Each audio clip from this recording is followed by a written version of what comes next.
Hi everyone, well welcome to another video. Today's video is going to be about my new bike. It's a e-bike, it's a pedal assist bike. I'm going to tell you all about it, and probably one of the reasons you've clicked on the video is because you've looked at my thumbnail and went, what's he going on about fires?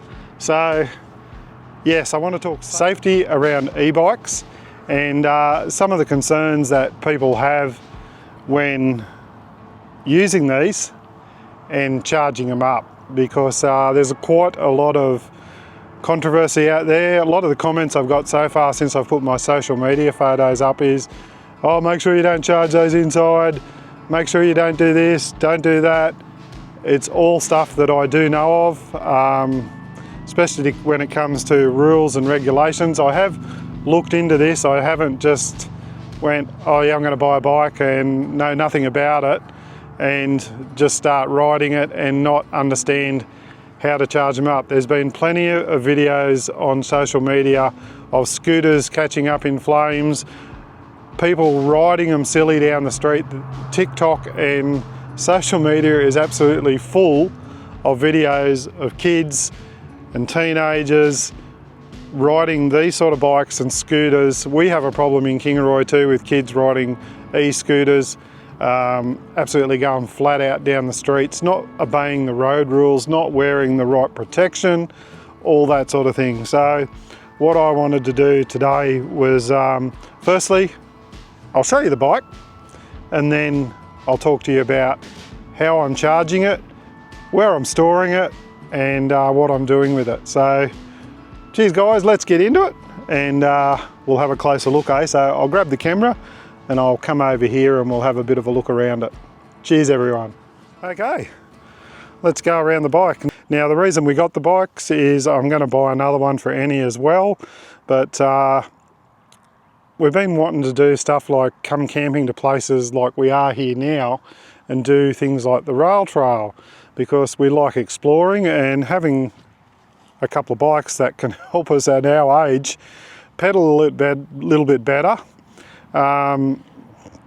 is why I've gone this way. Getting closer to 60, I want something that's a little bit more robust. I love the bigger tyres on it. It just helps so much with when you're riding along.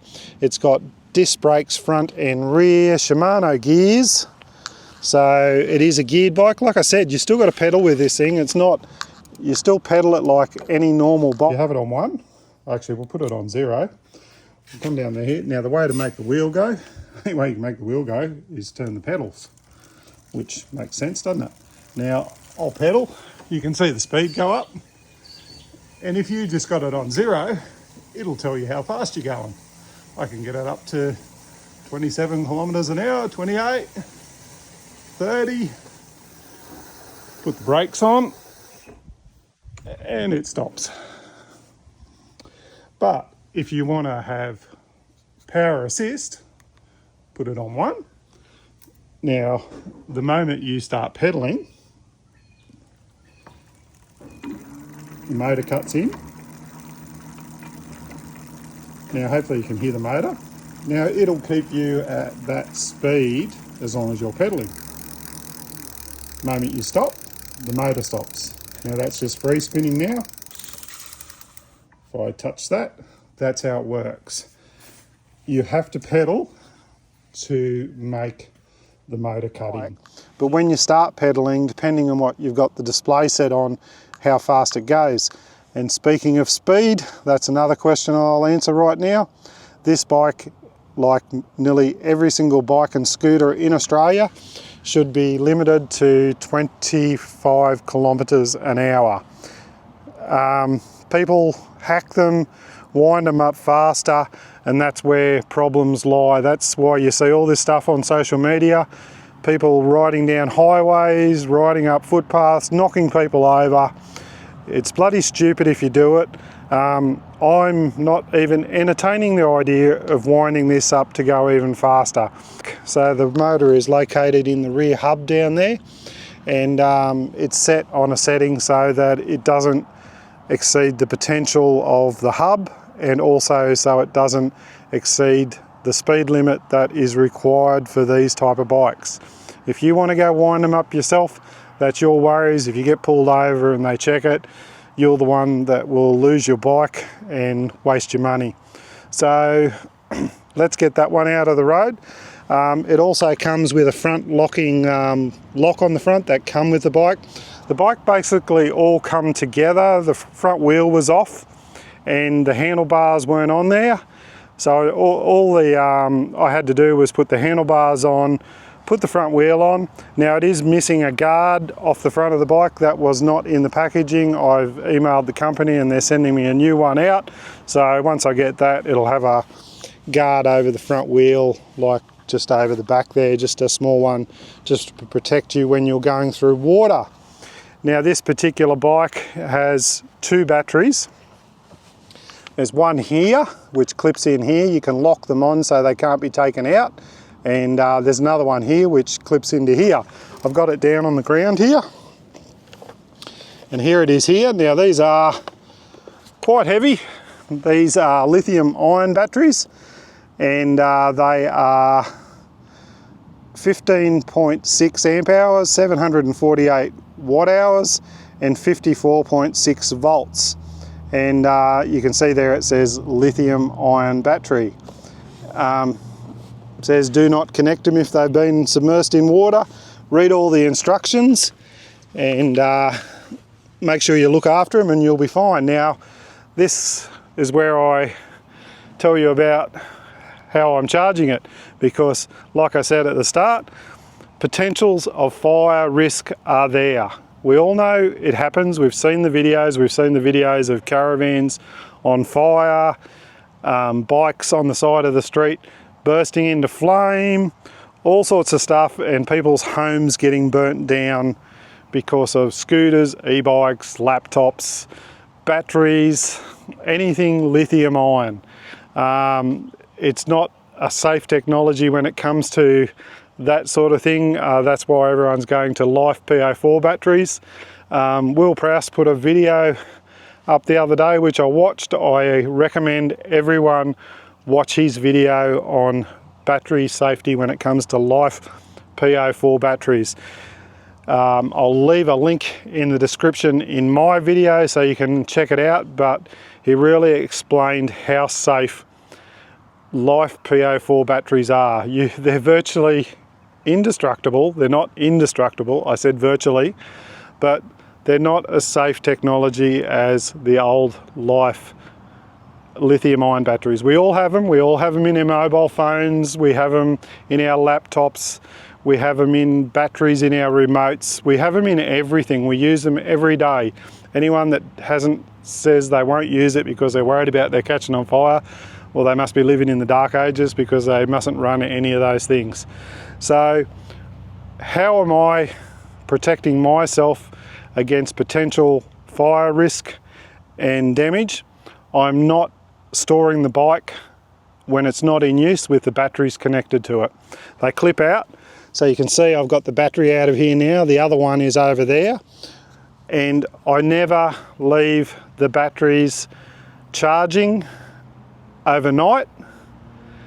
I make sure if I'm charging them that I've got plenty of time to keep an eye on them and go in periodically and just walk in, put my hand on the battery casing, put my hand on the charging unit, and make sure there's no significant heat going on. I always, when I'm charging them, have them in the middle of the shed at the back of our house, so that it's sort of away from the structures, the walls, all that sort of thing. So if the worst was to happen and the thing caught fire, hopefully I've got some way of controlling it. As in, I know you're going to get thermal runaway, you're not going to stop it until it burns out, but hopefully it's not going to do too much damage. I would never leave the car parked in the shed while charging these. Vice versa, I would never charge these batteries in the back of the car, in the caravan. If I'm going to charge them, I'm going to carry around this long power box here, because it does require you to have 2 charging units to charge both batteries. It's got a long cord on it, and I've got an extension, my 15 amp extension cord with my caravan. If I'm charging it, it's going to be at least 4 meters away from the car, and during the day or afternoon when I'm finished using it, so that I can keep an eye on it. I'm not silly. I understand the dangers of these things. When you're riding it, and if something went wrong and it caught on fire, there's not a lot I'm going to be able to do about that. Jump off it, let it burn, and that'll be the end of it. But I think if I look after it safely, I'm not going to have any dramas at all.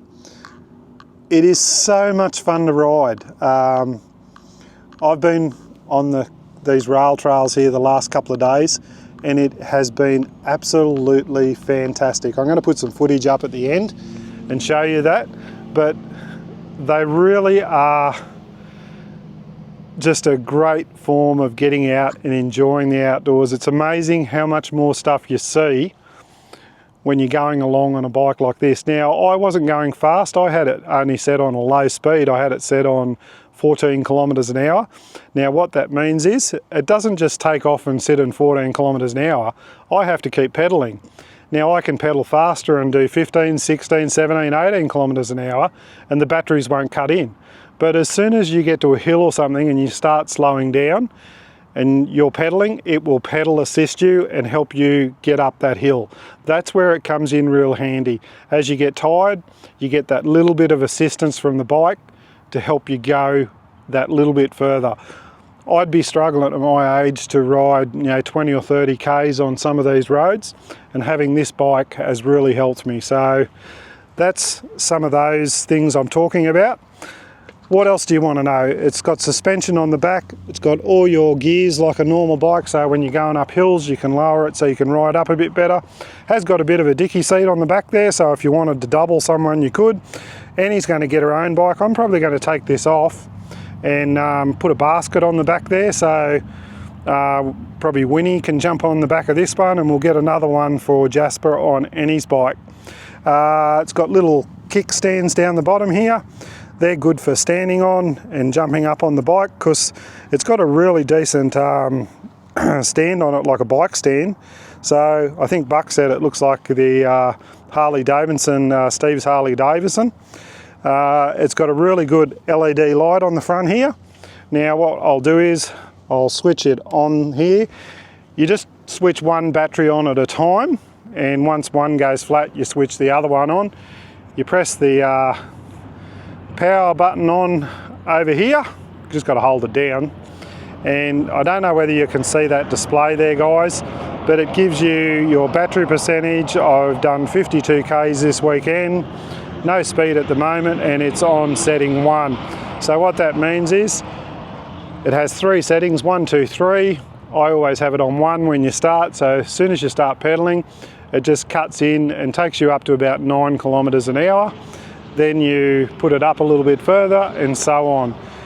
Whenever you touch the brakes, so as soon as you touch the brakes, it cuts the motor, so that if you come to someone else on a track or something like that, as soon as you touch the brakes, you're not going to continue to get power and motion and force you into an accident or something like that. So it's a terrific little bike so far. Where are we storing it when we're traveling? Eventually what we're going to do is change some of the front of the trailer around here. We're going to move the spare tyre, get a different box, move our gas canister, and we're going to store one of the bikes up on top of the box, and the other bike goes inside the back door, and we just ratchet it down. I've got 2 clips inside the van. I'll take a photo of it, put it up on the screen, and keep it in the back of the van. Yes, it is a bit of a pain in the ass, but it only takes 5 seconds to take it out when we get somewhere, and 90% of the time you're probably going to be riding it anyway if you take it out. Be good just when we're going places, we can jump on the bikes and go cruising around. A lot of coastal places and that now have paths and things, bike paths, stuff like that. Just make sure you do follow the road rules, ride responsibly, wear your helmet, wear proper shoes, all that sort of thing, and you'll be right. So I'm going to go for a bit of a ride. I'll put a bit of a footage up, show you that, and then we'll finish off, eh? Cheers guys, bye. I've got to get the other battery in. So the batteries are really easy to put into. Just pick it up, line up the locking pieces and clip it in. There is a lock on the other side, so you can lock, well, there's a lock on each battery, so you can lock them in so they don't fall out as well. And you can check the voltage on top of your battery by turning it on and pressing that. So, cheers guys, let's go for a ride.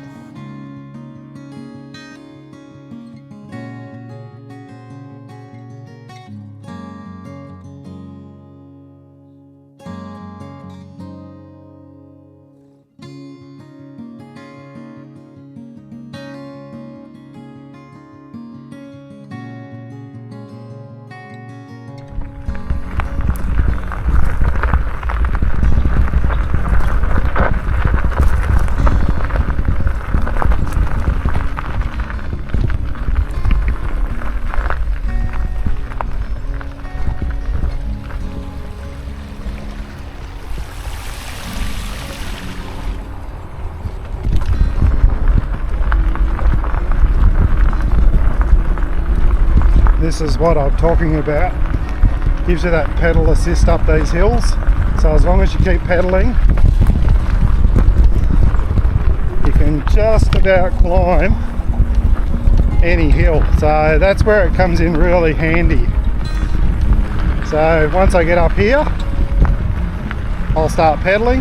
Now I'm pedaling at 14 kilometers an hour, and it is not, the motor's not running. It's just, this is just me pedaling. I'm not being assisted by the drive motor. I'm just pedaling the bike. But if I get tired and slow down, see how it slows down? As soon as I start pedaling, it'll take off again and help me pedal.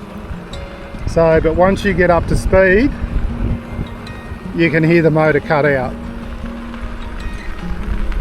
I'll show you a little bit more in a minute.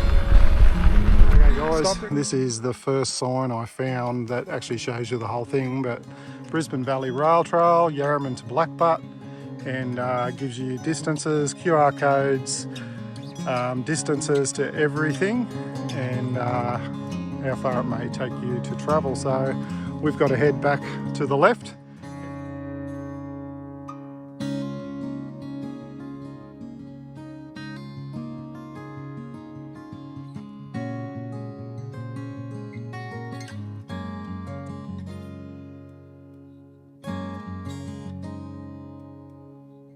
Hope you've been enjoying the footage, a bit of drone footage, stuff like that.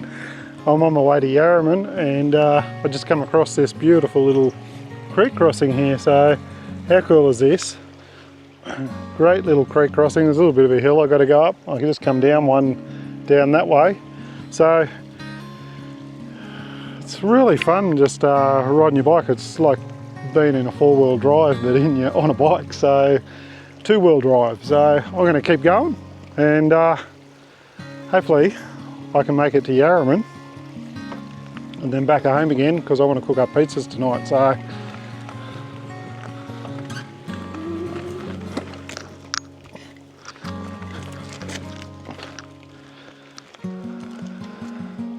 that wasn't much of a go, was it? I'm gonna go check this hill out.